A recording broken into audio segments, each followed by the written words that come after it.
ನಮಸ್ಕಾರ ವಿದ್ಯಾರ್ಥಿನಿಯರೇ. ಇವತ್ತು ನಾವು ಮೀನಿಂಗ್ ಆಫ್ ಡೆವಲಪ್ಡ್ ಎಕನಾಮಿ ಅನ್ನೋ ವಿಷಯನ ಕುರಿತು ಅಧ್ಯಯನ ಮಾಡೋಣ. ಈಗಾಗಲೇ ಅಂಡರ್ ಡೆವಲಪ್ಡ್ ಎಕನಾಮಿ ಅಂದರೆ ಏನಂತ ಕುರಿತು ಅಧ್ಯಯನ ಮಾಡಿದ್ದೀವಿ. ಇವತ್ತು ಡೆವಲಪ್ಡ್ ಎಕನಾಮಿ, ಅಭಿವೃದ್ಧಿ ಹೊಂದಿದ ಆರ್ಥಿಕತೆ ಅಥವಾ ಅಭಿವೃದ್ಧಿ ಹೊಂದಿದ ರಾಷ್ಟ್ರ ಎಂದರೆ ಏನನ್ನೋದನ್ನು ಕುರಿತು ಅಧ್ಯಯನ ಮಾಡೋಣ. Myself Lakshmidevi, assistant professor, department of economics, government first ಏಡ್ college for women, Sindhanur, Raichur district. Developed economy ಅಂತಂದರೆ, a developed economy is an economy with a high level of economic activity. ಆ ಎಕನಾಮಿಕ್ ಆ್ಯಕ್ಟಿವಿಟೀಸ್ಗಳು ಏನು ಅಂತಂದರೆ ಪರ್ ಕ್ಯಾಪಿಟಾ ಇನ್ಕಮ್ ಅಂತಕ್ಕಂಥದ್ದು, high per capita income. ಅದು ಅಭಿವೃದ್ಧಿ ಹೊಂದಿದ ಆರ್ಥಿಕತೆಯು ಉನ್ನತ ಮಟ್ಟದ ಆರ್ಥಿಕ ಚಟುವಟಿಕೆಗಳನ್ನು ಹೊಂದಿರತಕ್ಕಂಥ ಆರ್ಥಿಕತೆ. ಅಭಿವೃದ್ಧಿ ಹೊಂದಿದ ಆರ್ಥಿಕತೆಯು ಉನ್ನತ ಮಟ್ಟದ ಆರ್ಥಿಕ ಚಟುವಟಿಕೆಗಳನ್ನು ಹೊಂದಿರುವ ಆರ್ಥಿಕತೆಯಾಗಿದೆ. ಹಾಗಾದರೆ ಅವುಗಳು ಯಾವುವು? ಯಾವ ವಿಷಯಗಳಲ್ಲಿ ಇದು ಉನ್ನತ ಮಟ್ಟವನ್ನು ಹೊಂದಿರುತ್ತದೆ ಒಂದು ಆರ್ಥಿಕತೆಯು? ಅಲ್ಲಿ ಹೆಚ್ಚಿನ ತಲಾ ಆದಾಯ ಹೊಂದಿರತಕ್ಕಂಥ ಸನ್ನಿವೇಶ. ಯಾವ ರಾಷ್ಟ್ರದಲ್ಲಿ ಹೆಚ್ಚಿನ ತಲಾ ಆದಾಯವಿರುತ್ತೋ ಅಥವಾ ಒಟ್ಟು ದೇಶೀಯ ಉತ್ಪನ್ನ ಅಧಿಕವಾಗಿರುತ್ತೋ ಮತ್ತು ಆ ದೇಶದಲ್ಲಿ ಉನ್ನತ ಮಟ್ಟದ ಕೈಗಾರಿಕೀಕರಣ ಅಂದರೆ ಕೈಗಾರಿಕೀಕರಣದ ಅಭಿವೃದ್ಧಿಯಾಗಿರುತ್ತದೆಯೋ ಅಂತಹ ದೇಶಗಳಲ್ಲಿ ಮತ್ತು ಮೂಲಭೂತ ಸೌಕರ್ಯಗಳು ಹೆಚ್ಚು ವ್ಯವಸ್ಥಿತವಾಗಿ ದೊರೆತಿರ್ತಕ್ಕಂಥ ಸನ್ನಿವೇಶವನ್ನು ಕೂಡ ನಾವು ಅದು ಇಲ್ಲಿ ಮೂಲಭೂತ ಸೌಕರ್ಯಗಳು ಅಂತಂದಾಗ ನಾವೇನು ನೋಡ್ತಾ ಹೋಗ್ತಾ ಇದ್ದೀವಿ? ಇರಿಗೇಷನ್ ಆಗಿರ್ಬೋದು, ಹೆಚ್ಚು ಕೈಗಾರಿಕೆಗಳಾಗಿರ್ಬೋದು, ಹಣಕಾಸು ಸಂಸ್ಥೆಗಳಾಗಿರ್ಬೋದು, ರಸ್ತೆಗಳಾಗಿರ್ಬೋದು ಮತ್ತು ಇಂಥ ಹಲವಾರು ಮೂಲಭೂತ ಸೌಕರ್ಯಗಳು ಅಧಿಕ ಪ್ರಮಾಣದಲ್ಲಿ ಕಂಡುಬರ್ತಕ್ಕಂಥ ರಾಷ್ಟ್ರಗಳು ಅಥವಾ ಆರ್ಥಿಕತೆಗಳು. ಜೊತೆಗೆ ಆ ರಾಷ್ಟ್ರದಲ್ಲಿ ತಾಂತ್ರಿಕ ಪ್ರಗತಿ ಕಂಡುಬಂದಿರತಕ್ಕಂಥದ್ದು, ಯಾವ ದೇಶದಲ್ಲಿ ಅಧಿಕ ತಾಂತ್ರಿಕ ಪ್ರಗತಿ ಕಂಡುಬಂದಿರುತ್ತೋ ಮತ್ತು ಮಾನವ ಅಭಿವೃದ್ಧಿ ಅಂತಕ್ಕಂಥದ್ದು, ಹೌದಾ, ಹ್ಯೂಮನ್ ಡೆವಲಪ್ಮೆಂಟ್ ಗರಿಷ್ಠ ಪ್ರಮಾಣದಲ್ಲಿ ಇರ್ತಕ್ಕಂಥದ್ದು. ಜೊತೆಗೆ ಆರೋಗ್ಯ ಮತ್ತು ಶಿಕ್ಷಣದಲ್ಲಿ ಕಂಪೇರೇಟಿವ್ಲಿ ಹಲವು ದೇಶಗಳನ್ನು ನಾವು ನೋಡಿದಾಗ ಈ ಒಂದು ರಾಷ್ಟ್ರವು ಆರೋಗ್ಯ ಮತ್ತು ಶಿಕ್ಷಣದಲ್ಲಿ ಉನ್ನತ ಮಟ್ಟದಲ್ಲಿ ಇರುತ್ತೋ, ಕೈಗಾರಿಕೆಗಳ ಅಭಿವೃದ್ಧಿಯಲ್ಲಿ ಉನ್ನತ ಮಟ್ಟದಲ್ಲಿ ಇರುತ್ತೋ, ಮೂಲಭೂತ ಸೌಕರ್ಯಗಳನ್ನು ಅಧಿಕ ಹೊಂದಿರುತ್ತೋ, ತಾಂತ್ರಿಕ ಪ್ರಗತಿಯನ್ನು ಸಾಧಿಸಿರುತ್ತದೆಯೋ, ಈ ಎಲ್ಲ ಸನ್ನಿವೇಶಗಳನ್ನು ಹೊಂದಿರುವ ಆರ್ಥಿಕತೆಯನ್ನು ಅಭಿವೃದ್ಧಿ ಹೊಂದಿದ ಆರ್ಥಿಕತೆ ಅಂತ ಕರೀತಾ ಹೋಗ್ತಾ ಇದ್ವಿ. ಅದನ್ನು ನಾವು ಡೆವಲಪ್ಡ್ ಎಕನಾಮಿ ಅಂತ ಕೂಡ ನಾವಿಲ್ಲಿ ಕರೀತಾ ಹೋಗ್ತೀವಿ. ಇದಾದ ನಂತರದಲ್ಲಿ ಈ ರಾಷ್ಟ್ರದ ಒಂದು ಪ್ರಮುಖ ಲಕ್ಷಣಗಳನ್ನು ನಾವೇನು ನೋಡ್ತಾ ಹೋಗ್ತೀವಿ ಅಂತಂದರೆ, ಇಲ್ಲಿ ಸಾಮಾನ್ಯವಾಗಿ ಗುಣಮಟ್ಟದ ಆರೋಗ್ಯ ಇರುತ್ತದೆ ಮತ್ತು ಉನ್ನತ ಶಿಕ್ಷಣವನ್ನು ಹೆಚ್ಚು ಜನರು ಆನಂದಿಸುತ್ತಿರುತ್ತಾರೆ. ಈ ರೀತಿ ಇರ್ತಕ್ಕಂಥದ್ದನ್ನು ನಾವಿಲ್ಲಿ ನೋಡಬಹುದಾಗಿದೆ. ಈ ಅಭಿವೃದ್ಧಿ ಹೊಂದಿದ ದೇಶಗಳು ಸುಧಾರಿತ ತಂತ್ರಜ್ಞಾನವನ್ನು ಬಳಸ್ತಾ ಇರ್ತಾರೆ ಎಲ್ಲ ಕ್ಷೇತ್ರಗಳಲ್ಲಿ, ಮೂಲಭೂತ ಸೌಕರ್ಯಗಳನ್ನು ಹೊಂದಿರುತ್ತದೆ ಮತ್ತು ವೈವಿಧ್ಯಮಯ ಕೈಗಾರಿಕೆಗಳು ಆ ರಾಷ್ಟ್ರಗಳಲ್ಲಿ ಸ್ಥಾಪನೆಗೊಂಡಿರ್ತವೆ. ಜೊತೆಗೆ ಸೇವಾ ಕ್ಷೇತ್ರಗಳು ಸಾಕಷ್ಟು ಅಭಿವೃದ್ಧಿಗೊಂಡಿರ್ತವೆ. ವಿಮಾ ಸೌಲಭ್ಯ ಆಗಿರ್ಬೋದು, ಬ್ಯಾಂಕಿಂಗ್ ಸೌಲಭ್ಯ ಆಗಿರ್ಬೋದು, ಹೌದಾ, ರಸ್ತೆಗಳು ಆಗಿರ್ಬೋದು, ಹಲವಾರು ಈ ಒಂದು ಸೌಕರ್ಯಗಳು ಅಭಿವೃದ್ಧಿಗೊಂಡಿರ್ತಕ್ಕಂಥದ್ದನ್ನು ಹೇಳ್ತೀವಿ. ಮತ್ತು ಇಂತಹ ದೇಶಗಳಲ್ಲಿ ಯಾವ ದೇಶಗಳಲ್ಲಿ ಕೈಗಾರಿಕೆಗಳು ಹೆಚ್ಚಿರ್ತವೋ, ಯಾವ ದೇಶಗಳಲ್ಲಿ ತಂತ್ರಜ್ಞಾನ ಹೆಚ್ಚು ಕಂಡು ಬರುತ್ತೋ, ಯಾವ ರಾಷ್ಟ್ರಗಳಲ್ಲಿ ಮೂಲಭೂತ ಸೌಕರ್ಯಗಳು ಹೆಚ್ಚು ಕಂಡು ಬರುತ್ತೋ ಅಂತಹ ದೇಶದಲ್ಲಿರುವ ನಾಗರಿಕರು, ಜನಸಾಮಾನ್ಯರು ಅಥವಾ ಜನರು ಅವ್ರು ಏನಾಗಿರ್ತಾರೆ ಅಂತಂದರೆ ಉತ್ತಮ ಗುಣಮಟ್ಟದ ಆರೋಗ್ಯವನ್ನು ಹೊಂದಿರುತ್ತಾರೆ. ಜೊತೆಗೆ ಉನ್ನತ ಶಿಕ್ಷಣವನ್ನು ಪಡೆದಿರುತ್ತಾರೆ.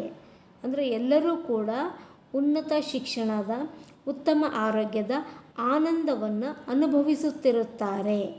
ಇಂಥ ಸನ್ನಿವೇಶಗಳು ಇರುವ ರಾಷ್ಟ್ರವು ನಾವೇನಂತ ಕರಿತಾ ಹೋಗ್ತೀವಿ? ಅಭಿವೃದ್ಧಿ ಹೊಂದಿದ ರಾಷ್ಟ್ರ ಅಂತ ನಾವಿಲ್ಲಿ ಕರಿತಾ ಇದ್ದೀವಿ. ಇವತ್ತು ಅಮೇರಿಕಾ ಏನಿದೆಯೋ ನಾವು ಅಭಿವೃದ್ಧಿ ಹೊಂದಿದ ರಾಷ್ಟ್ರ ಅಂತ ಹೇಳ್ತೀವಿ.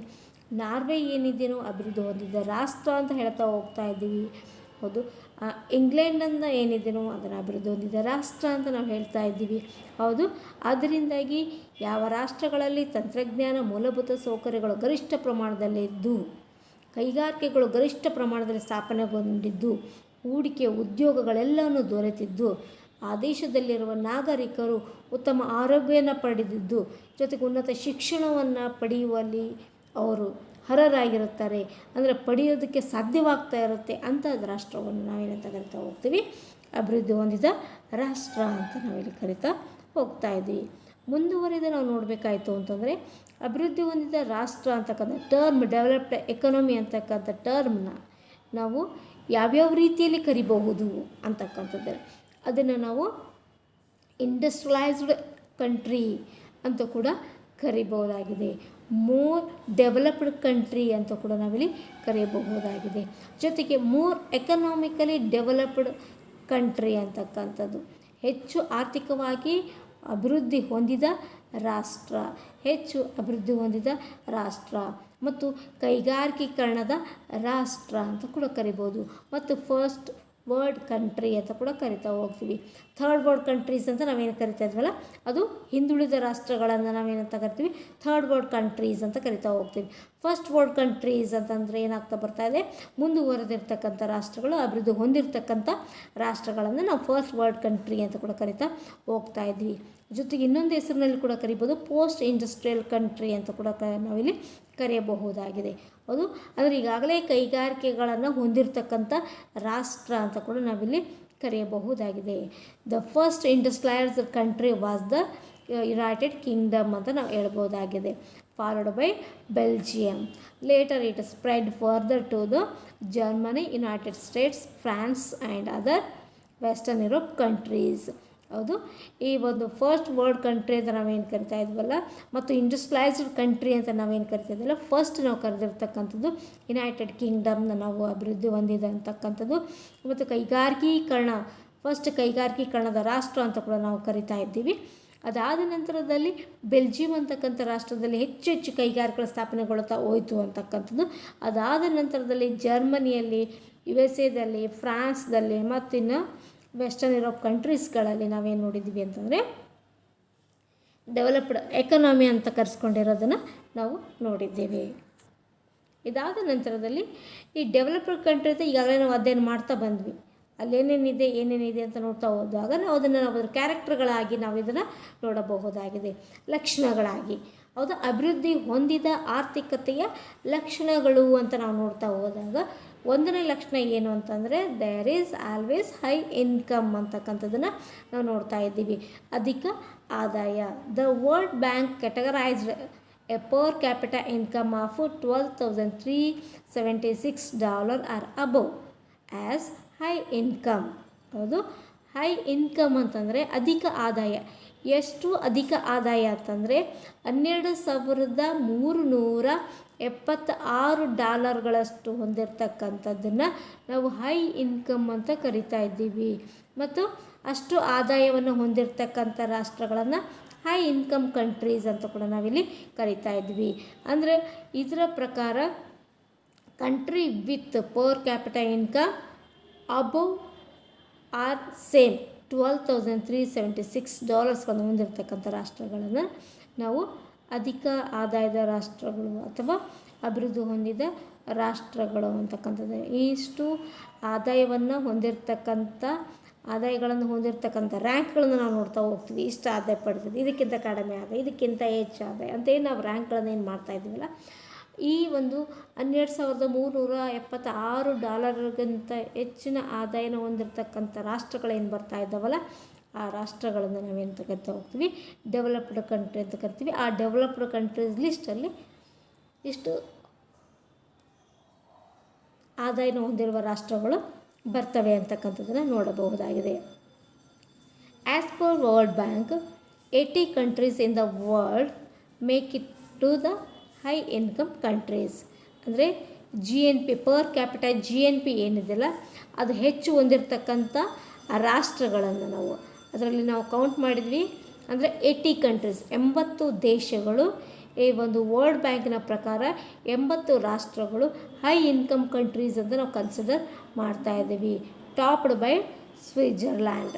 ಹೌದಾ, ಅಂದರೆ ಅದರಲ್ಲಿ ಹೈಯೆಸ್ಟ್ ಪಡೆದಿರ್ತಕ್ಕಂಥದ್ದು ಯಾವುದು, ಸ್ವಿಟ್ಜರ್ಲ್ಯಾಂಡ್. ಹಾಗಾದರೆ ಸ್ವಿಟ್ಜರ್ಲ್ಯಾಂಡ್ ಪಡೆದಿರ್ತಕ್ಕಂಥ ಇನ್ಕಮ್ ಎಷ್ಟು, ಹೊಂದಿರತಕ್ಕಂಥ GNP ಪರ್ ಕ್ಯಾಪಿಟಲ್ GNP ಎಷ್ಟು ಅಂತಂದರೆ $83,380 ಇದೇನು ಮಾಡಿದೆ ಅಂತಂದರೆ ಆದಾಯವನ್ನು ಹೊಂದಿದೆ ಅಂತಕ್ಕಂಥದ್ದು, ಅಧಿಕ ಆದಾಯವನ್ನು. ಅದಕ್ಕೆ ಇದು ನಾವೇಂತ ಕರಿತೀವಿ, ಟಾಪಲ್ಲಿ ಇರ್ತಕ್ಕಂಥ ರಾಷ್ಟ್ರ ಅಂತ ಕರಿತಾ ಇದ್ದೀವಿ. ಅದಾದ ನಂತರದಲ್ಲಿ ಬರ್ತಕ್ಕಂಥ ರಾಷ್ಟ್ರ ನಾರ್ವೆ ಆಗಿದೆ. ಅದು $80,790 ಹೊಂದಿರತಕ್ಕಂಥದ್ದಾಗಿದೆ. ಹೌದು, ಇದು ನಾರ್ವೆ ರಾಷ್ಟ್ರ ಹೊಂದಿರತಕ್ಕಂಥದ್ದು. ಐರ್ಲ್ಯಾಂಡ್ $67,950 ಹೊಂದಿರತಕ್ಕಂಥದ್ದು. Next United States $62,850 ಹೊಂದಿರತಕ್ಕಂಥದ್ದು.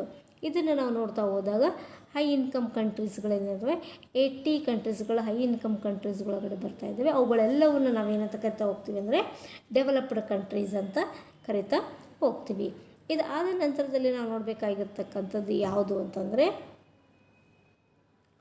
ಉನ್ನತ ಮಾನವ ಅಭಿವೃದ್ಧಿ ಶ್ರೇಣಿ ಅಂತಕ್ಕಂಥದ್ದು.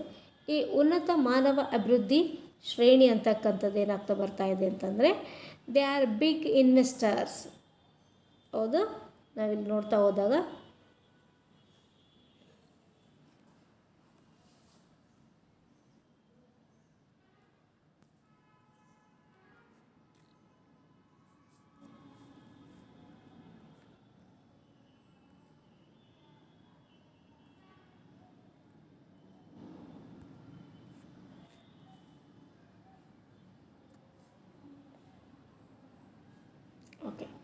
ಉನ್ನತ ಮಾನವ ಅಭಿವೃದ್ಧಿ ಶ್ರೇಣಿ. ಹೌದಾ, ಇಲ್ಲಿ ನಾವು ಉನ್ನತ ಮಾನವ ಅಭಿವೃದ್ಧಿ ಶ್ರೇಣಿ ಅಂತಂದರೆ along with being rich, citizens of this economy should also experience a better quality of life which can be gauged by a number of factors including but not limited to literacy rates, life expectancy and infant mortality rates and access to health care. ಅಂದರೆ ಇಲ್ಲಿ ಅಭಿವೃದ್ಧಿ ಹೊಂದಿದ ರಾಷ್ಟ್ರ ಅಂತ ಏನು ಹೇಳ್ತಾ ಇರ್ತೀವಲ್ಲ, ಆ ರಾಷ್ಟ್ರದಲ್ಲಿರ್ತಕ್ಕಂಥ ಸಿಟಿಜನ್ಸ್ ಜನರು ಅವರು ಯಾವೆಲ್ಲ ರೀತಿಯ ಸವಲತ್ತುಗಳನ್ನು ಅನುಭೋಗಿಸಲು ಸಾಧ್ಯವಾಗುತ್ತೆ, ದೇ ಆರ್ ಬೆಟರ್ ಎಕ್ಸ್ಪೀರಿಯನ್ಸ್ಡ್ ಅಂತ ನಾವು ಹೇಳ್ತಾ ಹೋಗ್ತಾರೆ. ಹೌದಾ, ಅವರು ಒಳ್ಳೆಯ ಜೀವನವನ್ನು ನಡೆಸೋದಕ್ಕೆ ಸಾಧ್ಯವಾಗುತ್ತೆ, ಅವ್ರದ್ದು ಒಂದು ಬೆಟರ್ ಕ್ವಾಲಿಟಿ ಲೈಫ್ ಅವ್ರದ್ದು ಇರುತ್ತೆ ಅಂತಕ್ಕಂಥದ್ದು. ಯಾವ ರೀತಿ ಅಂತಂದರೆ ಅಲ್ಲಿ ಲಿಟ್ರಸಿ ರೇಟ್ ಜಾಸ್ತಿ ಇರುತ್ತೆ, ಎಲ್ಲರೂ ಕೂಡ ಏನು ಮಾಡ್ಬೋದು, ಶಿಕ್ಷಣವನ್ನು ಪಡೆಯೋಕ್ಕೆ ಸಾಧ್ಯವಾಗ್ತಾ ಇರುತ್ತೆ. ಅದಾದ ನಂತರದಲ್ಲಿ ಅವರಿಗೆ ಆರೋಗ್ಯಕ್ಕೆ ಸಂಬಂಧಪಟ್ಟಂತೆ ಟ್ರೀಟ್ಮೆಂಟ್ಗಳು ಸರಿಯಾಗಿ ಸಿಗ್ತಾ ಇರೋದ್ರಿಂದಾಗಿ ಲೈಫ್ ಎಕ್ಸ್ಪೆಕ್ಟೆನ್ಸಿ ಅಂತಕ್ಕಂಥದ್ದು ಏನಾಗ್ತಾ ಬರುತ್ತೆ ಅಂತಂದರೆ ಇಲ್ಲಿ ಜಾಸ್ತಿ ಇರುತ್ತೆ ಅನ್ನೋದನ್ನು ನಾವು ನೋಡಬಹುದಾಗಿದೆ. ಅದಾದಮೇಲೆ ಇನ್ಫಂಟ್ ಮಾರ್ಟಾಲಿಟಿ ರೇಟ್ ಅಂತಕ್ಕಂಥ, ಇನ್ಫಂಟ್ ಮಾರ್ಟಾಲಿಟಿ ರೇಟ್ ಅಂತಂದರೆ ನಾವು ನೋಡಬೇಕಾಗಿರ್ತಕ್ಕಂಥದ್ದು ಇಲ್ಲಿ ಶಿಶು ಮರಣ ದರ ಅಂತಕ್ಕಂಥದ್ದು ಕಡಿಮೆ ಇರ್ತಕ್ಕಂಥದ್ದನ್ನು ನಾವು ನೋಡ್ತಾ ಇದ್ದೀವಿ. ಅದರಿಂದಾಗಿ ಹೆಚ್ಚುವರಿಯಾಗಿ ಆರೋಗ್ಯಕ್ಕೆ ಸಂಬಂಧಪಟ್ಟಂತೆ ಸವಲತ್ತುಗಳನ್ನು ಪಡೆಯೋದಕ್ಕೆ ಸಾಧ್ಯವಾಗುತ್ತೆ ಯಾವ ದೇಶಗಳಲ್ಲಿ, ಅಭಿವೃದ್ಧಿ ಹೊಂದಿದ ದೇಶಗಳಲ್ಲಿ ಅಂತಕ್ಕಂಥದ್ದು. ಹೌದು, ಈ ಯುನೈಟೆಡ್ ನೇಷನ್ಸ್ಗಳು ಏನಾಗ್ತಾ ಇದ್ದಾವೆ ಅಂತಂದರೆ ಇವತ್ತು ಪ್ರತಿ ವರ್ಷ ಹ್ಯೂಮನ್ ಡೆವಲಪ್ಮೆಂಟ್ ಇಂಡೆಕ್ಸನ್ನು ಬಿಡುಗಡೆ ಮಾಡ್ತಾ ಇದೆ. ಆ ಬಿಡುಗಡೆಯನ್ನು ಮಾಡ್ತಾ ಇರೋದ್ರಿಂದಾಗಿ ನಮಗೆ ಗೊತ್ತಾಗ್ತಾ ಹೋಗ್ತಾ ಇದೆ ಅಲ್ಲಿ ಏನಾಗ್ತಾ ಬರ್ತಾ ಇದೆ, ಲಿಟ್ರಸಿ ರೇಟ್ ಯಾವ್ಯಾವ ದೇಶಗಳಲ್ಲಿ ಏನೇನು ಹೆಚ್ಚು ಕಡಿಮೆ ಆಗ್ತಾ ಇದೆ, ಯಾವ್ಯಾವ ದೇಶಗಳಲ್ಲಿ ಹೆಲ್ತ್ ಕೇರ್ ಯಾವ ಪ್ರಮಾಣದಲ್ಲಿ ಇದೆ ಅಂತಕ್ಕಂಥದ್ದು ಕೂಡ ನಮಗೆ ಗೊತ್ತಾಗ್ತಾ ಹೋಗುತ್ತೆ. ಅದಾದ ನಂತರದಲ್ಲಿ ನಾವು ಇನ್ನೊಂದು ಲಕ್ಷಣವನ್ನು ನೋಡುತ್ತಾ ಹೋಗ್ಬೋದು ಮುಂದುವರೆದ ರಾಷ್ಟ್ರಗಳಲ್ಲಿ ಅಥವಾ ಅಭಿವೃದ್ಧಿ ಹೊಂದಿದ ರಾಷ್ಟ್ರಗಳಲ್ಲಿ. ಅದು ಯಾವುದು ಅಂತಂದರೆ ಸೇವಾ ವಲಯದ ಪ್ರಾಬಲ್ಯ ಅಂತಕ್ಕಂಥದ್ದು, ಸರ್ವಿಸ್ ಸೆಕ್ಟರ್ ಡಾಮಿನೇಷನ್ ಅಂತಕ್ಕಂಥದ್ದು, ಸೇವಾ ವಲಯದ ಪ್ರಾಬಲ್ಯ. As the economy achieves developed status, the service sector starts becoming a bigger part of the economy. The manufacturing is left to other developing countries while developed countries focus on innovation and developing fertilized value added products. ಹೌದಾ, ಇಲ್ಲಿ ನಾವು ಅಭಿವೃದ್ಧಿ ಹೊಂದುತ್ತಿರುವ ರಾಷ್ಟ್ರಗಳಲ್ಲಿ ತಮಗೆ ಬೇಕಾಗಿರ್ತಕ್ಕಂಥ ವಸ್ತುಗಳಿಗಾಗಿ ಏನು ಮಾಡಬೇಕಾಗತ್ತೆ, ಮತ್ತೊಂದು ದೇಶಗಳ ಮೇಲೆ ಅವಲಂಬನೆ ಮಾಡಬೇಕಾಗುತ್ತದೆ. ಬಟ್ ಅಭಿವೃದ್ಧಿ ಹೊಂದಿದ ರಾಷ್ಟ್ರಗಳಲ್ಲಿ ಬೇಕಾದಂಥ ವಸ್ತುಗಳನ್ನು ತಾವೇ ಉತ್ಪಾದನೆ ಮಾಡ್ತಾ ಇದ್ದಾರೆ ಮತ್ತು ಅವುಗಳಲ್ಲಿ ಇನ್ನೋವೇಷನ್ ಮಾಡಿ ಉತ್ಪಾದನೆ ಮಾಡ್ತಕ್ಕಂಥ ಸವಲತ್ತುಗಳನ್ನು ಕೂಡ ಹೊಂದಿರುವುದರಿಂದಾಗಿ ವೈವಿಧ್ಯಮಯವಾದಂಥ ಸರ್ವಿಸ್ಗಳನ್ನು ಆ ದೇಶಗಳಲ್ಲಿ ಪಡೆಯಬಹುದಾಗಿದೆ. ಸೇವಾ ವಲಯ ಸ್ಟ್ರಾಂಗ್ ಆಗಿರುತ್ತೆ ಅಂತಕ್ಕಂಥದ್ದಲ್ಲಿ ನಾವಿಲ್ಲಿ ನೋಡಬಹುದು. ಅದಾದಮೇಲೆ ನೋಡಬೇಕಾಗಿರ್ತಕ್ಕಂಥದ್ದು ಮತ್ತೊಂದು ಲಕ್ಷಣ ಯಾವುದು ಅಂತಂದರೆ ಟೆಕ್ನಾಲಜಿಕಲ್ ಅಡ್ವಾನ್ಸ್ಮೆಂಟ್ಸ್ ಅಂತಕ್ಕಂಥದ್ದು, ತಾಂತ್ರಿಕ ಪ್ರಗತಿಗಳು. They are much more technologically advanced due to their skilled workforce and the risk taking that is in the their culture. They embrace newness. ಟೆಕ್ನಾಲಜಿಯ ಪ್ರಗತಿಗಳು ಅಂತಂದಾಗ ಪ್ರತಿಯೊಂದು ಚಟುವಟಿಕೆಗಳಲ್ಲಿ ಮುಂದುವರೆದಂಥ ರಾಷ್ಟ್ರಗಳಲ್ಲಿ ಟೆಕ್ನಾಲಜಿ ಅಂತಕ್ಕಂಥದ್ದು ಕಾಮನ್ ಆಗಿ ಬಳಕೆ ಮಾಡ್ತಕ್ಕಂಥದ್ದು, deeply involved in the Discovery of concern technologies in multiple fields ಅಂತಕ್ಕಂಥದ್ದು. ಎಲ್ಲ ಕ್ಷೇತ್ರಗಳಲ್ಲಿ ನಾವು ತಂತ್ರಜ್ಞಾನ ಬಳಕೆಯಾಗಿರ್ತಕ್ಕಂಥ ಲಕ್ಷಣವನ್ನು ನೋಡ್ಬೋದು. ಎಂಥ ರಾಷ್ಟ್ರಗಳಲ್ಲಿ ಅಂತಂದರೆ ಮುಂದುವರೆದಿರ್ತಕ್ಕಂಥ ರಾಷ್ಟ್ರಗಳು. ಈಗಾಗಲೇ ನಾವು UK ಹೇಳಿದ್ವಿ, USA ಹೇಳಿದ್ವಿ, ನಾರ್ವೆ ಹೇಳಿದ್ವಿ, ಹೌದು, ಸ್ವಿಟ್ಜರ್ಲ್ಯಾಂಡ್ ಅಂತ ಏನು ಹೇಳಿದ್ವಿ. ಇಷ್ಟೆಲ್ಲ ಮಹತ್ವವನ್ನು ಪಡೆದಿರ್ತಕ್ಕಂಥ ಮುಂದುವರೆದ ರಾಷ್ಟ್ರಗಳಲ್ಲಿ ತಾಂತ್ರಿಕ ಪ್ರಗತಿ ಅಂತಕ್ಕಂಥದ್ದು ಕಾಮನ್ ಆಗಿ ಕಂಡು ಬಂದಿರುತ್ತದೆ. ಅಲ್ಲಿ ಟೆಕ್ನಾಲಜಿ ಏನಾಗಿರುತ್ತೆ, ಅಡ್ವಾನ್ಸ್ಡ್ ಟೆಕ್ನಾಲಜಿನಲ್ಲಿ ಬಳಕೆ ಮಾಡ್ತಾ ಇರ್ತಾರೆ. ಅದರಿಂದಾಗಿ ಉತ್ಪಾದನೆ ಹೆಚ್ಚಿಗೆ ಆಗ್ತಾ ಇರುತ್ತೆ ಮತ್ತು ಜನರ ತರಬೇತಿಯನ್ನು ಕೂಡ ಬೇಗ ಪಡಿತಾ ಹೋಗ್ತಾರೆ, ವಿದ್ಯಾವಂತರು ಬೇಗ ಆಗ್ತಾ ಹೋಗ್ತಾರೆ. ತಾಂತ್ರಿಕ ಪ್ರಗತಿ ಅಂತಕ್ಕಂಥದ್ದು ಕಾಮನ್ ಆಗಿ ಬಳಕೆ ಆಗುತ್ತೆ ಅಂತಕ್ಕಂಥದ್ದನ್ನು ನೋಡಬಹುದಾಗಿದೆ. ಇದು ಅಲ್ಲದೇ ನಾವು ಅದರ ಮತ್ತೊಂದು ಲಕ್ಷಣವನ್ನು ನೋಡಿದ್ದೇ ಆದರೆ ಉನ್ನತ ಮಟ್ಟದ ಮೂಲಭೂತ ಸೌಕರ್ಯಗಳ ಅಭಿವೃದ್ಧಿ ಅಂತಕ್ಕಂಥದ್ದು, high level of infrastructure development ಅಂತಕ್ಕಂಥದ್ದು. They are big investors in the infrastructure development which leads even faster economic development. ಹೌದು, ಒಂದು ಎಕನಾಮಿಯು ಫಾಸ್ಟಾಗಿ ಡೆವಲಪ್ಮೆಂಟ್ ಆಗೋದಕ್ಕಾಗಿ ಬೇಕಾಗಿರ್ತಕ್ಕಂಥದ್ದು ಅಂತಂದರೆ ಇನ್ಫ್ರಾಸ್ಟ್ರಕ್ಚರ್ ಅಂತ ಹೇಳ್ತಾ ಹೋಗ್ತೀವಿ. ಇಂಥ ಒಂದು ರಾಷ್ಟ್ರಗಳಲ್ಲಿ ಮೂಲಭೂತ ಸೌಕರ್ಯಗಳ ಮೇಲೆ, ಇನ್ಫ್ರಾಸ್ಟ್ರಕ್ಚರ್ಗಳ ಮೇಲೆ ಹೆಚ್ಚು ಹೂಡಿಕೆ ಮಾಡಲಾಗ್ತಾ ಇರುತ್ತೆ. ಅಲ್ಲಿ ರಸ್ತೆಗಳು ಬೇಗ ನಿರ್ಮಾಣ ಆಗ್ತಾ ಇರ್ತವೆ, ತರಬೇತಿ ಕೇಂದ್ರಗಳು ಬೇಗ ನಿರ್ಮಾಣ ಆಗ್ತಾ ಹೋಗ್ತವೆ, ತರಬೇತಿ ಕ್ಷೇತ್ರಗಳು ಮುಂದುವರಿತಾ ಹೋಗುತ್ತೆ. ಇದರಿಂದ ಏನಾಗ್ತಾ ಬರುತ್ತೆ ಅಂತಂದರೆ the quality of roads, rail, air, water and civil infrastructure is much superior to that of less developed or underdeveloped countries. ಅಂದರೆ ಹಿಂದುಳಿದಿರ್ತಕ್ಕಂಥ ರಾಷ್ಟ್ರಗಳು ಅಥವಾ ಕಡಿಮೆ ಅಭಿವೃದ್ಧಿನ ಹೊಂದಿರತಕ್ಕಂಥ ರಾಷ್ಟ್ರಗಳಿಗಿಂತ ಸೂಪಿರಿಯರ್ ಲೇವಲಲ್ಲಿ ಇಲ್ಲಿ ರಸ್ತೆಗಳಾಗಿರ್ಬೋದು, ರೈಲ್ವೆ ಆಗಿರ್ಬೋದು, ಹೌದಾ, ನಂತರದಲ್ಲಿ ವಾಯುಯಾನಕ್ಕೆ ಸಂಬಂಧಪಟ್ಟಂತಾಗಿರ್ಬೋದು ಮತ್ತು ಸಿವಿಲ್ ಇನ್ಫ್ರಾಸ್ಟ್ರಕ್ಚರ್ಗಳಾಗಿರ್ಬೋದು, ಎಲ್ಲ ರೀತಿಯ ಮೂಲಭೂತ ಸೌಕರ್ಯಗಳು ಸುಪೀರಿಯರ್ ಆಗಿ ಇಲ್ಲಿ ಸಿಗ್ತಾ ಇರ್ತದೆ as compare to the less developed or under developed countries ಅಂತಕ್ಕಂಥದ್ದು. ಇಲ್ಲಿ ಎಲ್ಲನೂ ಕೂಡ ಉತ್ತಮವಾಗಿರುತ್ತೆ ಅಂತಕ್ಕಂಥದ್ದು. ಹಾಗಾದರೆ ಅಭಿವೃದ್ಧಿ ಹೊಂದಿದ ರಾಷ್ಟ್ರಗಳು ಅಥವಾ ಅಭಿವೃದ್ಧಿ ಹೊಂದಿದ ಆರ್ಥಿಕತೆಗೆ ಇರುವ ಕೆಲವೊಂದು ಅನುಕೂಲಗಳನ್ನು ನಾವು ನೋಡ್ತಾ ಹೋದಾಗ these economies generally are easier to do business in which leads to higher job creations. ಅಂದರೆ ನಂಬರ್ 1, ಇಂತಹ ಮುಂದುವರೆದಿರ್ತಕ್ಕಂಥ ರಾಷ್ಟ್ರಗಳಲ್ಲಿ ಬಿಸ್ನೆಸ್ಸನ್ನು ಸ್ಟಾರ್ಟ್ ಮಾಡ್ಬೋದು ತುಂಬಾ ಈಸಿ. ಹೌದು, ಈಸಿಯಾಗಿ ಸುಲಭವಾಗಿ ಇಲ್ಲಿ ವ್ಯಾಪಾರ ವ್ಯವಹಾರಗಳನ್ನು ಪ್ರಾರಂಭಿಸಬಹುದಾಗಿದೆ ಮತ್ತು ಇಲ್ಲಿ ಹೈಯರ್ ಜಾಬ್ ಕ್ರಿಯೇಷನ್ಸ್ಗಳನ್ನು, ಅಧಿಕ ಮಟ್ಟದಲ್ಲಿ ಉದ್ಯೋಗಗಳನ್ನು ನಿರ್ಮಾಣ ಮಾಡ್ತಕ್ಕಂಥ ಕೆಲಸ ನಡೆಯುತ್ತದೆ. ಇದು ಅನುಕೂಲಕರವಾಗಿರ್ತಕ್ಕಂಥದ್ದು. Which gives higher freedom. ಹೌದು, ಯಾರಿಗೆ ಹೈಯರ್ ಫ್ರೀಡಮ್ ಕೊಡುತ್ತೆ ಅಂತಂದರೆ ಸಿಟಿಜನ್ಸ್ಗಳಿಗೆ, ಜನರಿಗೆ ಫ್ರೀಡಮ್ ಕೊಡುತ್ತೆ ಟು ಎಕ್ಸ್ಪ್ರೆಸ್. ಇಂಥ ವಸ್ತು ಬೇಕು, ಯಾವ ವಸ್ತು ಬೇಡ ಅಂತಕ್ಕಂಥದ್ದನ್ನು ಅವರವರ ಒಂದು ಯೋಚನೆಗಳನ್ನು ಎಕ್ಸ್ಪ್ರೆಸ್ ಮಾಡೋದಕ್ಕಾಗಿ ಅವಕಾಶ ಮಾಡಿಕೊಡ್ತದೆ ಇಲ್ಲಿ ಡೆವಲಪ್ಡ್ ಕಂಟ್ರೀಸ್. ಇದರಿಂದ ಏನಾಗ್ತಾ ಬರುತ್ತೆ ಅಂತಂದರೆ ಅವರಿಗೆ ಬೇಕಾಗಿರ್ತಕ್ಕಂಥ ವಸ್ತುಗಳನ್ನು ಉತ್ಪಾದನೆ ಮಾಡೋದಕ್ಕಾಗಿ ಅವಕಾಶ ಮಾಡಿಕೊಡ್ತಾ ಹೋಗುತ್ತೆ. ಮತ್ತು these economies are more powerful ಅಂತಕ್ಕಂಥದ್ದು ಮತ್ತು ಸೆಕ್ಯೂರ್ ಅಂತಕ್ಕಂಥದ್ದು. ಯಾಕೆ ಅಂತಂದರೆ ತಂತ್ರಜ್ಞಾನಗಳನ್ನು ಹೊಂದಿರುತ್ತೆ, ತರಬೇತಿಗಳನ್ನು ಕೊಡಲಾಗಿರುತ್ತೆ, ಟೆಕ್ನಾಲಜಿಯಲ್ಲೂ ಕೂಡ ಮುಂದೆ ಇರುತ್ತೆ ಮತ್ತು ತನಗೆ ಬೇಕಾಗಿರ್ತಕ್ಕಂಥ ಯುದ್ಧೋಪಕರಣಗಳನ್ನು ಕೂಡ ತಾನೇ ತಯಾರು ಮಾಡಿ ಇಟ್ಕೊಳ್ತಾ ಹೋಗುವುದರಿಂದಾಗಿ ಬೇರೆ ದೇಶಗಳಿಂದ ಸೆಕ್ಯೂರ್ ಆಗಿರುತ್ತೆ. ಅದು ಭದ್ರವಾಗಿರುತ್ತೆ ಅಂತಕ್ಕಂಥದ್ದು. ಮತ್ತು ಎಲ್ಲ ರೀತಿಯ ಸವಲತ್ತುಗಳನ್ನು ಹೊಂದಿದಾಗ ಆ ದೇಶ ಏನಾಗಿರುತ್ತೆ, ಪವರ್ಫುಲ್ ಆಗಿರುತ್ತೆ. ಅದಕ್ಕಾಗಿ developed countries are always powerful countries and secured countries ಅಂತ ನಾವಿಲ್ಲಿ ಹೇಳಬಹುದಾಗುತ್ತದೆ. ಹೌದಾ.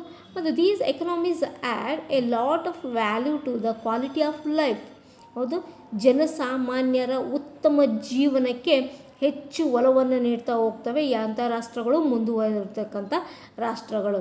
ಇಲ್ಲಿ ಬಿಸ್ನೆಸ್ಸಲ್ಲಿ ಸದಾ ಇನ್ನೋವೇಷನ್ಗೆ ಜಾಗವಿರುತ್ತದೆ, ಸದಾ ಆವಿಷ್ಕಾರಗಳಿಗೆ ಜಾಗ ಇರುತ್ತದೆ. ವೈವಿಧ್ಯಮಯವಾದಂಥ ವಸ್ತುಗಳಲ್ಲಿ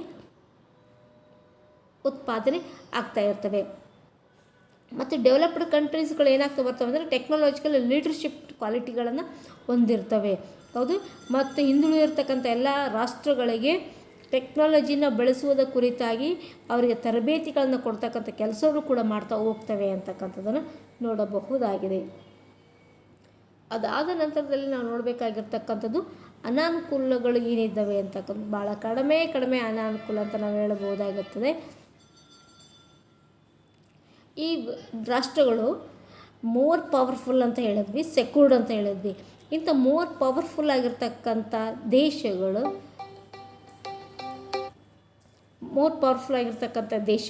ಹೆಚ್ಚು ಅಂಡರ್ ಡೆವಲಪ್ಡ್ ಕಂಟ್ರಿಗಳ ಮೇಲೆ ಅಥವಾ ಡೆವಲಪಿಂಗ್ ಕಂಟ್ರಿಗಳ ಮೇಲೆ ಜಾಸ್ತಿ ಪ್ರೆಷರ್ನ ಆಗ್ತಾ ಹೋಗ್ತವೆ. ಅವು ತಮ್ಮ ಕಂಟ್ರೋಲಿಗೆ ತಗೊಳ್ತಕ್ಕಂಥ ಕೆಲಸವನ್ನು ಮಾಡ್ತಾ ಹೋಗ್ತವೆ. ಇನ್ಕಮ್ ಇನ್ಇಕ್ವಾಲಿಟಿ ಅಂತಕ್ಕಂಥ is widely prevalent in developed economies leading to poor standards of living ಅಂತಕ್ಕಂಥದ್ದು.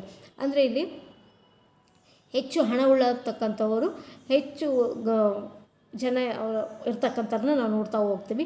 ಅಲ್ಲಿ ಹಣ ಇಲ್ಲದೆ ಇರೋರನ್ನೂ ನಾವು ನೋಡ್ತೀವಿ, ಹಣ ಇದ್ದವ್ರನ್ನೂ ಕೂಡ ನೋಡ್ತೀವಿ. ಹಣ ಇಲ್ಲದೆ ಇರೋರನ್ನ ನಾವು ಕೈಬಿಟ್ಟು ಆ ದೇಶದ ಅಭಿವೃದ್ಧಿಗೆ ಒಲವು ನೀಡ್ತಕ್ಕಂಥ, ಹಣ ಜಾಸ್ತಿ ಇರ್ತಕ್ಕಂಥವ್ರು ಇನ್ವೆಸ್ಟ್ಮೆಂಟ್ ಮಾಡ್ತಕ್ಕಂಥದ್ದು, ಪ್ರೊಡಕ್ಷನ್ ಆಗ್ತಕ್ಕಂಥದ್ದು, ಇದಕ್ಕೆ ಹೆಚ್ಚು ಒಲವನ್ನು ಕೊಡ್ತಾ ಹೋಗ್ತೀವಿ. Lower strata of the society ಅಂತಕ್ಕಂಥದ್ದಲ್ಲಿ ಕಂಡುಬರುತ್ತೆ ಅಂತಕ್ಕಂಥದ್ದನ್ನು ನೋಡಬಹುದಾಗಿದೆ. ಇದಕ್ಕೆ ಒಂದು ಗುಡ್ ಎಕ್ಸಾಂಪಲ್ ನಾವು ಹೇಳಬೇಕಾಗಿತ್ತು ಅಂತಂದರೆ 2008-2009ದಲ್ಲಿ ಸುಪ್ರೀಂ ಎಕನಾಮಿಕ್ ಕ್ರೈಸಿಸ್ ಕಂಡು ಬಂದಿರತಕ್ಕಂಥದ್ದು. ಇದು ಯಾವುದರಿಂದ ಬರ್ತಾ ಹೋಗ್ತದೆ ಅಂತಂದರೆ ಈ ಒಂದು due to the free market, ಅದರಿಂದಾಗಿ ಲಾಟ್ ಆಫ್ ಎಕನಾಮಿಕ್ ಕ್ರೈಸಿಸ್ಗಳು ಕಂಡು ಬರ್ತಾ ಹೋಗ್ತವೆ. ಅದು ಮುಂದುವರೆದಿರ್ತಕ್ಕಂಥದ್ದು. ಅದಕ್ಕಾಗಿ ಈ ಒಂದು ಕೆಲವು ಅನಾನುಕೂಲತೆಗಳನ್ನು ಕೂಡ ನಾವಿಲ್ಲಿ ನೋಡಬಹುದಾಗಿದೆ. ಉಪಸಂಹಾರದಲ್ಲಿ ನಾವು ನೋಡ್ತಾ ಹೋದಾಗ ಒಂದು ರೀತಿಯಲ್ಲಿ ಅಭಿವೃದ್ಧಿ ಹೊಂದಿರತಕ್ಕಂಥ ರಾಷ್ಟ್ರಗಳು ಉತ್ತಮವಾಗಿರ್ತವೆ, ಅವು ಸ್ಟ್ರಾಂಗ್ ಆಗಿರ್ತವೆ. ಅದು ಇವುಗಳು ತುಂಬಾ ಪವರ್ಫುಲ್ ಆಗಿರ್ತವೆ. ಹೌದಾ. ಇಂಥ ರಾಷ್ಟ್ರಗಳು ತುಂಬ ಶಕ್ತಿಶಾಲಿಯಾಗಿರ್ತವೆ. Play an important role in the maintaining a peace across the world. ಇದು ಡೆಫಿನೆಟ್ ಸತ್ಯ ಅಂತಕ್ಕಂಥದ್ದು ನಾವು ಹೇಳ್ತಾ ಹೋಗ್ತೀವಿ. ಇವತ್ತು ಏನಿದು ಕೊರೋನಾ ಎಫೆಕ್ಟ್ ಬಂದಿದೆಯಲ್ಲ, ಈ ಸಂದರ್ಭದಲ್ಲಿ ಒಂದೊಂದೇ ದೇಶಗಳು ಒಂದೊಂದೇ ವಿಚಾರಗಳನ್ನು ಮಾಡ್ತಾ ಹೋಗಿದ್ರೆ ಎಲ್ಲ ದೇಶಗಳು ಸರ್ವನಾಶ ಆಗೋ ಸನ್ನಿವೇಶಗಳು ಇರ್ತಾ ಹೋಗ್ತಾಯಿತ್ತು. ಆದರೆ ಇವತ್ತು ಏನು ಮಾಡ್ತಾಯಿದ್ದಾರೆ ಅಂತಂದರೆ ಅಭಿವೃದ್ಧಿ ಹೊಂದಿರತಕ್ಕಂಥ ರಾಷ್ಟ್ರಗಳು ಅಭಿವೃದ್ಧಿ ಹೊಂದುತ್ತಿರುವ ರಾಷ್ಟ್ರಗಳಿಗೆ ಮತ್ತು ಅನಭಿವೃದ್ಧಿ ಆಗಿರ್ತಕ್ಕಂಥ ರಾಷ್ಟ್ರಗಳಿಗೆ ತಮ್ಮದೇ ಆದ ಒಂದು ವಿಶ್ಲೇಷಣೆಯನ್ನು ಕೊಟ್ಟು, ಹೌದು, ಅದಕ್ಕೆ ಭದ್ರತೆಯನ್ನು ನೀಡ್ತಾ ಇರೋದರಿಂದಾಗಿ, ವಿಶ್ಲೇಷಣೆ ಕೊಡ್ತಾ ಇರೋದರಿಂದಾಗಿ ಮತ್ತು ತಮ್ಮದೇ ಆದಂಥ ಒಂದು ಬೇಕಾಗಿರ್ತಕ್ಕಂಥ ಔಷಧಿಗಳನ್ನು ತಯಾರು ಮಾಡಲು ಮುಂದುವರಿತಾ ಇರೋದರಿಂದಾಗಿ ಇಲ್ಲಿ ಮುಂದುವರೆದಿರ್ತಕ್ಕಂಥ ರಾಷ್ಟ್ರಗಳು ಯಾವಾಗಲೂ ಕೂಡ ಇಡೀ ರಾಷ್ಟ್ರದಲ್ಲಿ ಪೀಸ್ನ ನಾವು ಶಾಂತಿಯನ್ನು ಕಾಪಾಡೋದಕ್ಕೆ ಸಾಧ್ಯವಾಗ್ತಾ ಬರುತ್ತೆ. ಅದಕ್ಕಾಗಿ they are the role models for the many developing economies ಅಂತ ನಾವಿಲ್ಲಿ ಹೇಳಬಹುದಾಗುತ್ತೆ. ಇದಕ್ಕೆ ಎಕ್ಸಾಂಪಲ್ ನಮ್ಮ ಇಂಡಿಯಾದ ನಾವು ಹೇಳಬಹುದಾಗುತ್ತೆ. ಭಾರತ ಒಂದು ಅಭಿವೃದ್ಧಿ ಹೊಂದುತ್ತಿರುವ ರಾಷ್ಟ್ರಗಳಿಗೆ ಒಂದು ರೋಲ್ ಮಾಡೆಲ್ ಅಂತ ಹೇಳ್ಬೋದಾಗುತ್ತೆ. ಇವತ್ತು ನಮ್ಮ ದೇಶದಲ್ಲಿ ತಂತ್ರಜ್ಞಾನದಲ್ಲಿ ಮುಂದುವರಿತಾ ಇದೆ, ಕೈಗಾರಿಕೀಕರಣದಲ್ಲಿ ಮುಂದುವರಿತಾ ಇದೆ, ಸೇವಾ ವರ್ಗದಲ್ಲಿ ಮುಂದುವರಿತಾ ಇದೆ, ಸಾಫ್ಟ್ವೇರ್ದಲ್ಲಿ ಮುಂದುವರಿತಾ ಇದೆ. ಇದನ್ನೆಲ್ಲ ನಾವು ನೋಡ್ತಾ ಹೋದಾಗ ಮುಂದೆ ಇನ್ನು ಸ್ವಲ್ಪ ದಿನಗಳಲ್ಲಿ ನಮ್ಮ ದೇಶವು ಅಭಿವೃದ್ಧಿ ಹೊಂದಿದ ರಾಷ್ಟ್ರ ಅನ್ನಿಸ್ಕೊಳ್ಳುತ್ತೆ ಅಂತಕ್ಕಂಥದ್ದನ್ನು ನಾವು ಇಲ್ಲಿ ನೋಡಬಹುದಾಗಿದೆ. ಇದು ಅಲ್ಲದೆ there are some setbacks ಅಂತಕ್ಕಂಥ ನಾವು ಹೇಳ್ತಾ ಹೋಗ್ತೀವಿ. ನೆಟ್ ಎಫೆಕ್ಟ್ಸ್ ಅಂತಕ್ಕಂಥದ್ದು ಕೂಡ ಹೇಳ್ತಾ ಹೋಗ್ತೀವಿ.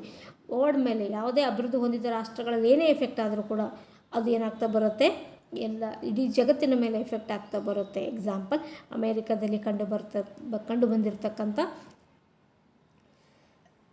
ಎಕನಾಮಿಕ್ ಕ್ರೈಸಿಸ್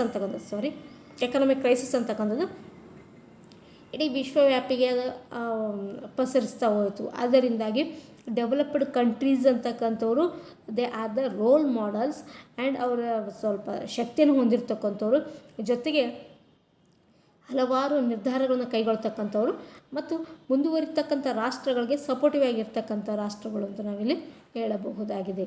ಇಷ್ಟು ಅಭಿವೃದ್ಧಿ ಹೊಂದಿದ ರಾಷ್ಟ್ರಗಳು ಅಥವಾ ಅಭಿವೃದ್ಧಿ ಹೊಂದಿದ ಆರ್ಥಿಕತೆಯ ಕುರಿತಾಗಿ ವಿಶ್ಲೇಷಣೆಯಾಗಿದೆ. ಮುಂದಿನ ಕ್ಲಾಸಲ್ಲಿ ಮತ್ತೊಂದು ವಿಷಯವನ್ನು ತೆಗೆದುಕೊಂಡು ಬರ್ತೀನಿ ನಿಮ್ಮ ಹತ್ರ. Thank you.